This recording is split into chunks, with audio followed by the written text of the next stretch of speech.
Merci, mesdames et messieurs. Dans un régime d'état d'urgence sanitaire qui aujourd'hui est plutôt une dictature sanitaire, dans ce régime, les parlementaires ne servent strictement à rien. Pourtant, ils sont là, dans cette magnifique maison qui est la vôtre, parce que l'Assemblée nationale, c'est la maison du peuple. Les parlementaires sont là pour vous représenter. Mais ils ne disent rien. Ils votent de semaine en semaine toutes ces prolongations de l'état d'urgence sanitaire et ils ne pensent malheureusement qu'à une seule chose, la réinvestiture pour être réélu.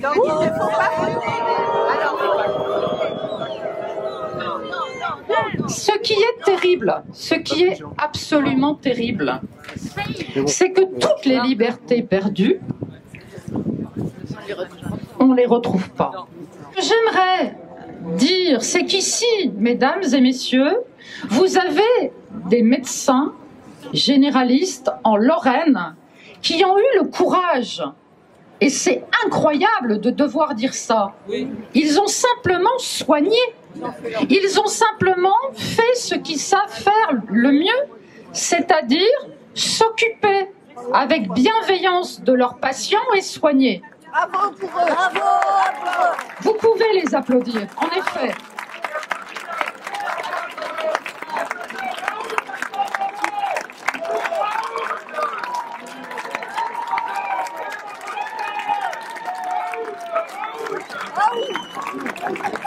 Et si il faut applaudir des médecins généralistes qui ont simplement fait leur travail, c'est qu'aujourd'hui, ces médecins sont menacés.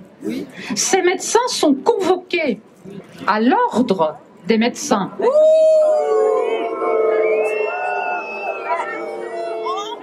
Et ces médecins risquent, et certains l'ont déjà été, sanctionnés.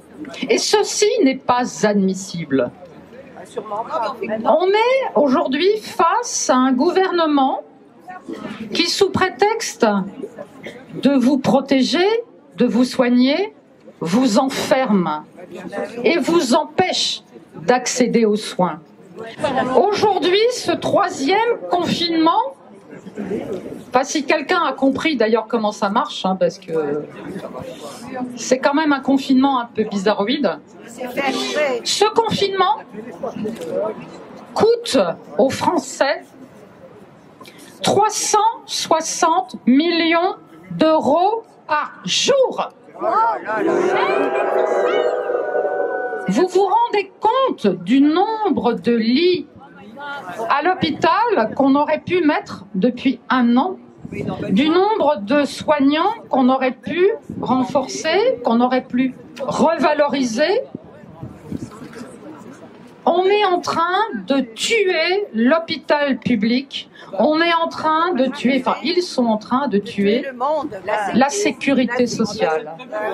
C'est absolument, totalement inadmissible, ce démantèlement de tout le système de santé, alors que c'est l'outil dont on a besoin pour soigner.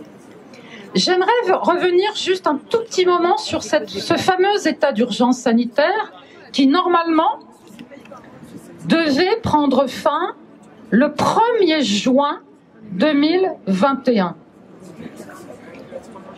Pourquoi je dis devait ?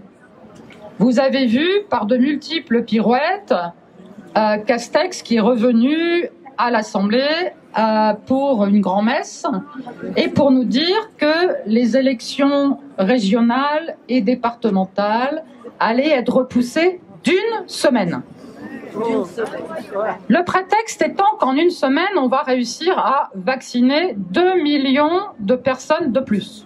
Les pauvres. Cette élection repoussée à fin juin va les obliger à reculer l'état d'urgence sanitaire. Et la seule crainte absolument majeure que j'ai, c'est que cet état d'urgence sanitaire rentre définitivement dans le droit commun. C'est ce qu'ils veulent. Dans le droit commun. Ça veut dire quoi? Ça veut dire que demain, s'il y a un tremblement de terre, ça veut dire que demain, s'il y a des inondations, ça veut dire que demain, si une mouche a piqué le président ou le Premier ministre et qu'il décide que seuls les gens avec un bonnet vert auront le droit de sortir de chez eux, bah vous serez obligés de tous mettre un bonnet vert. Comme on est obligé de mettre des masques. Je remercie, j'en profite d'ailleurs pour remercier les organisateurs de tout ce rassemblement qui, merci à eux et vraiment bravo, qui ont dû, je vous le rappelle, vous rappeler que le masque est obligatoire, et là c'est vrai que vous êtes espacés face à moi, et j'aimerais aussi vous rappeler, mais vous le savez tous, que à l'extérieur, on ne craint rien s'il n'y a pas de masque. Alors je l'assume, ce propos, en tant que médecin, et je suis heureuse que tous les plus grands épidémiologistes, même ceux qui conseillent le gouvernement, viennent de le redire. Le professeur Flao,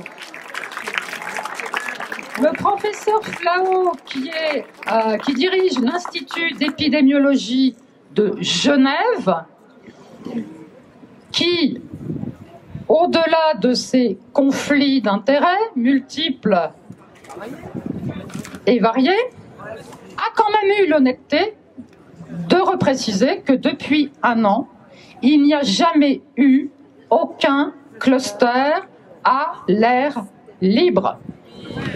Donc,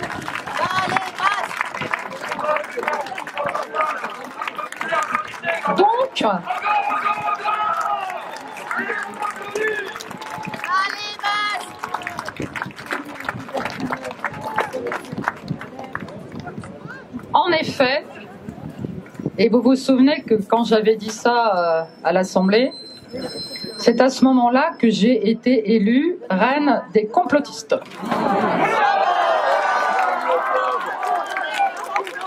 Nous ne devons pas, à aucun moment, nous laisser impressionner par le discours, la doxa de ce gouvernement. Je crois qu'il faut que nous gardions à chaque moment cet esprit critique qui nous permet d'avancer en pleine lumière et démasquer.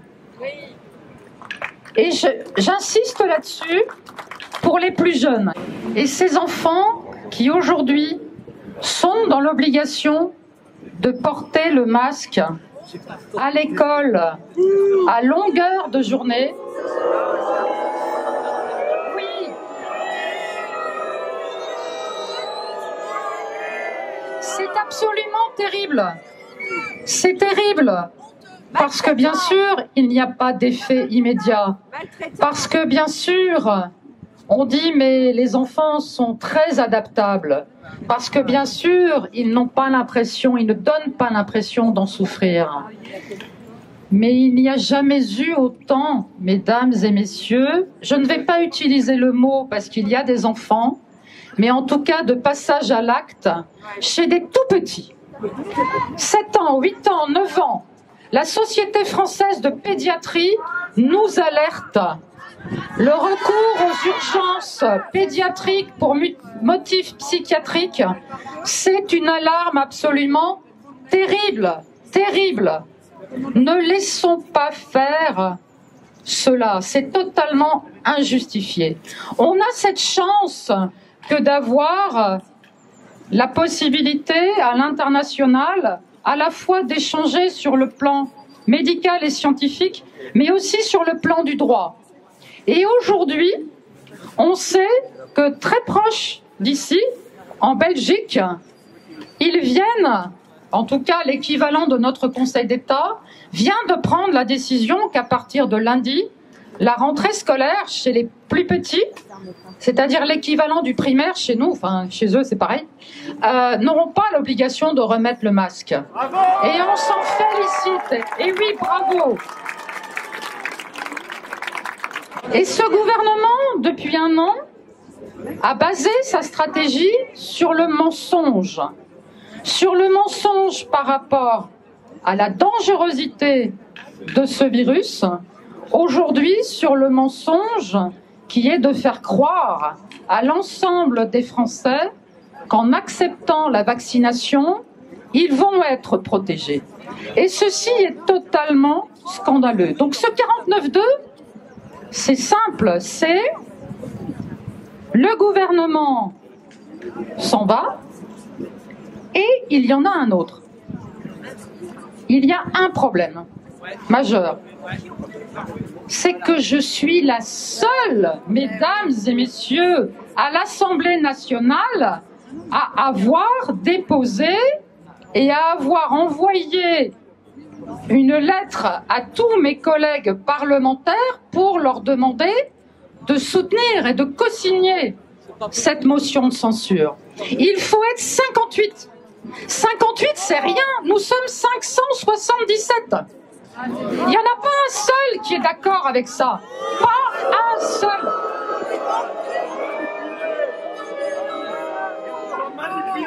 J'ai également déposé une proposition de résolution.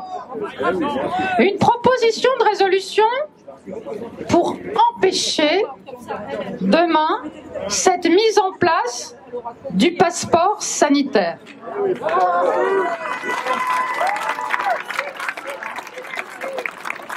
C'est presque aussi décevant puisque il y a 7 collègues parlementaires qui ont accepté de co-signer cette résolution. Bientôt l'étoile jaune, hein. C'est absolument terrible. C'est terrible parce qu'ils n'ont qu'une seule chose en tête, les prochaines élections, dans un an, et pouvoir se représenter et être réinvestis comme députés. C'est incroyable. Nous sommes en train de voir mise à mal, tous les jours un peu plus, notre démocratie. Mise à mort, pas mise à mal. Nous sommes en train de constater, tous les jours un peu plus, cette privation de liberté. Mais quand est-ce que ça va s'arrêter? Ça ne s'arrêtera tout ça. pas. 2024. Je pense qu'il va falloir Le peuple plus grand. hurler.